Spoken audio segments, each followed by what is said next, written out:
Ashamaa harka fuuni daawwattootaa fi dhaggeeffattoota Gadaa Miidiyaa Neetwoork oduu keenya guyyaa har'aa qabannee dhiyaannee jirra. Hangafoota oduutiin eegalla.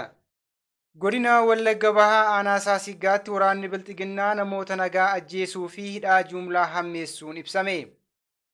Godina Shawaa Bahaa Aanaa Fantaalleetti humnoonni finxaaleeyyii Faannoo jedhaman waraana banuun dhaga'ame. Godina Bunnoo Beddellee Aanaa Cawwaaqaa keessatti waraanni Bilxiginnaa dargaggoota adamsuun mana hidhaatti guuraa jira jedhame. Koomishiniin marii biyyaalessaa walitti bu'iinsi mudataa jiru hatattamaan akka dhaabbatu waamicha dhiyeesse. Godina Arsii Bahaa Aanaa Xiyoo keessatti kaabinoonni Bilxiginnaa halkan eegumsa ba'aa maallaqa raayyaa ittisa biyyaatiif kaffalaa jechuun uummata dararaa jiru jedhame. Kunneen hangafoota oduu turanii amma bal'ina oduutti dabarraa oduu wajjiin ana Maanu'eel Laggaati. Godina Wallagga Bahaa Aanaa Saasiggaa keessatti waraanni Bilxiginnaa namoota nagaa ajjeesuu fi hidhaa jumlaa hammeessuun dhaga'ame. Kaadiroonni Bilxiginnaa fi humni waraanaa Aanaa Saasiggaa jiran qindoominaan namoota nagaa ajjeesaa jumlaa hidhaa fi dararaa jiraachuun dhaga'ame. Haaluma kanaan bulchaan ganda Jimaatee Alamaayyoo jedhamu gaafa hagayya 2 bara 2023 nama maqaan isaa Geetuu Addisuu jedhamu badii tokko malee ajjeesisuun barameera. Kana malees ganda sana keessaa nama hedduu mana hidhaatti guuruun isaanis ibsameera. Namoota hidhaman keessaa kan maqaa arganne Gammachuu Mitikkuu, Abdii Alamaayyoo, Hindhibuu Haasaa, Gammachuu Tasfaa fi Biraanuu Hirphaa kanneen jedhamanidha. Achuma Aanaa Saasiggaa bakka addaa Daangilii jedhamuttis waraanni Bilxiginnaa kunneen dargaggoota 2 ajjeesaniiru.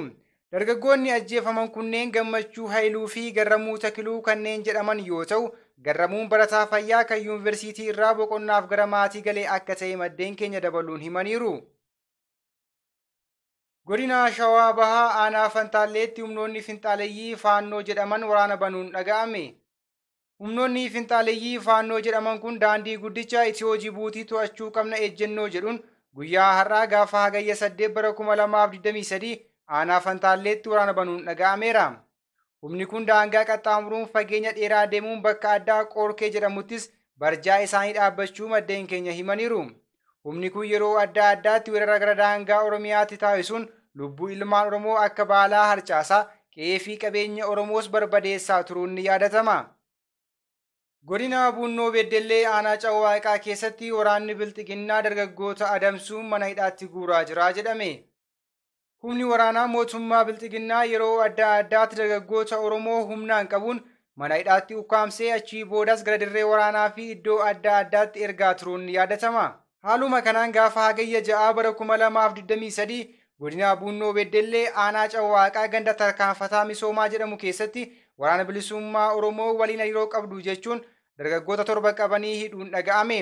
Maqaan dargaggoota hidhamanii kunneenis Abdallaa Muhammad, Galaan Muhammad, Jamaal Usmaan, Muhammad Ibrahim, Abdallaa Usmaa'eel, Faamii Ahmaddiinii fi Urgeessaa kanneen jedhamanidha.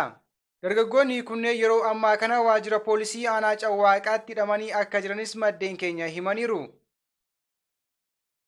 Koomishiniin marii biyyaalessaa walitti bu'iinsi mudataa jiru hatattamaan akka dhaabatu waamicha dhiyeesse. Koomishiniin marii biyyaalessaa Itoophiyaa walitti bu'iinsi kutaalee biyyattii garaa garaatti mudataa jiru hatattamaan akka dhaabatu waamicha dhiyeesseera. Yeroo ammaa walitti bu'iinsi mul'atu haal duree tokko malee dhaabachuun gaaffileen hunduu mariin akka furaman koomishinarri olaanaan koomishinichaa Piroofeesar Masfiin Ara'aan ibsa kennaniin dheeraniiru. Koomishinichi walga'ii hatattamaa geggeessuu kan eeran koomishinarichi walitti bu'iinsi hatattamaa yoo hin dhaabbanne hojiilee koomishinichi hojjechaa jiru irratti dhiibbaa akka uumu himaniiru. Godina Arsii Bahaa Aanaa Xiyootti kaabinoonni Bilxiginnaa halkan eegumsa ba'aa raayyaa ittisa biyyaatiifis maallaqa kaffalaa jechuun hawaasa nagaa dararaa jiraachuun dhaga'ame. Waraanni Bilxiginnaa kutaalee Oromiyaa itti bobba'ee jiru maratti ilmaan Oromoo ajjeesaa hidhaa fi dararaa jiraachuu irra deddeebiin gabaasaa turreerra. Keessumattuu kaabinootaa fi kaadiroota wajjin qindoomuun saamichaa fi dararaa namoota nagaa irratti hammeessaa jiru.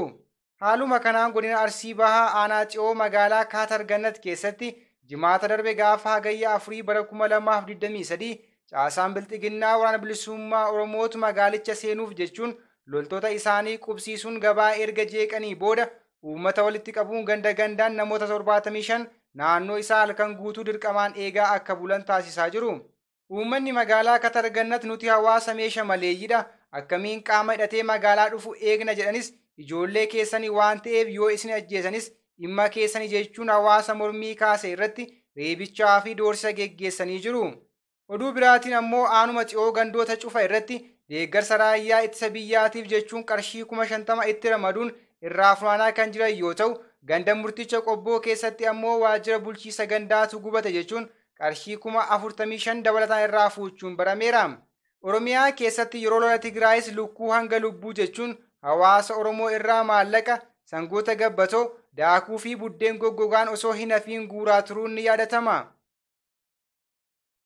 Egaan kabajamtoota daawwattootaa fi dhaggeeffattoota Gadaa Miidiyaa Neetwork oduu fi odeeffannoo dabalatee qophiilee Gadaa Miidiyaa Neetwork kanneen biroo karaa toora YouTube chaanaalii Gadaa Miidiyaa Neetwork subscribe like gochuun nu hordofuu hin dagatinaa jecha oduun guyyaa har'aaf qabadhee dhiyaadhee kana fakkaata ture. Ana wajjin sa'aatii oduutti walitti deebina. Hangasittuu qophiilee Gadaa Miidiyaa Neetwork kanneen biroo wajjin turtii gaarii.